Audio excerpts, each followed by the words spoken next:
I'm starting. Okay, so last time we discussed that there is a class A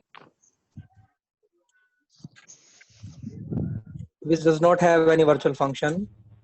Yes. There are sir. two member functions: get data, to read the values, to display the values. There is a class B inherited from class A. Again, there is a member function get data and display function. So you note एक चीज ध्यान इसमें देंगे हम कि इसमें A class में भी वही फंक्शंस हैं जो हमारे B क्लास में हैं. B class में. तो अगर हमें रन टाइम पॉलीमॉर्फिज्म इंप्लीमेंट करना है तो डिराइव्ड क्लास के भी फंक्शंस वही होने चाहिए जो हमारे बेस क्लास में होते हैं. Yes. अगर इसको बोलते हैं हम लोग फंक्शन ओवरराइडिंग, है ना, जो हमने पहले पढ़ा हुआ था. Yes. sir. तो अगर फंक्शन ओवरराइडिंग है हमारे प्रोग्राम में then only we can achieve run time polymorphism. So last time हमने देखा there is a main object of pointer object of A class is created, simple object of B is created, and then address of that B is stored into A.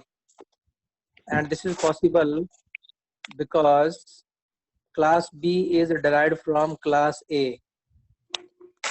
So a base class pointer variable can store the address of its derived class.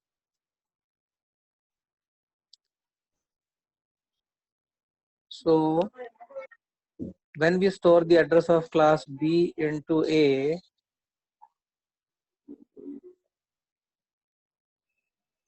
so when we are displaying this A arrow display, we are expecting that it should call the Value of Y. display function of class B. B. Yes. sir. Or it should print value of Y, है ना? We are expecting this. But when we run this program, we are not getting the expected output. Yes. sir. We are getting this output. Value of X is printed. Is it visible now? Yes, sir. Yes, sir. Okay.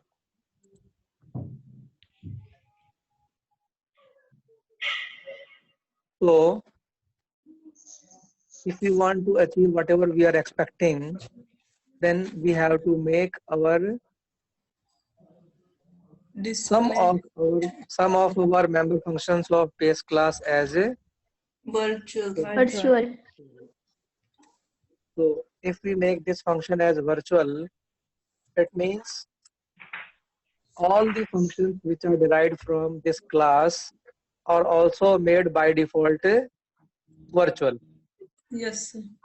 So if this function is virtual, so class B display function is also made Virtual. Yes, sir.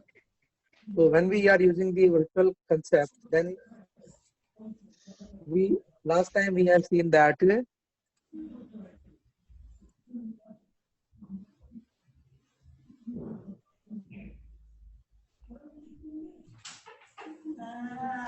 there is a virtual table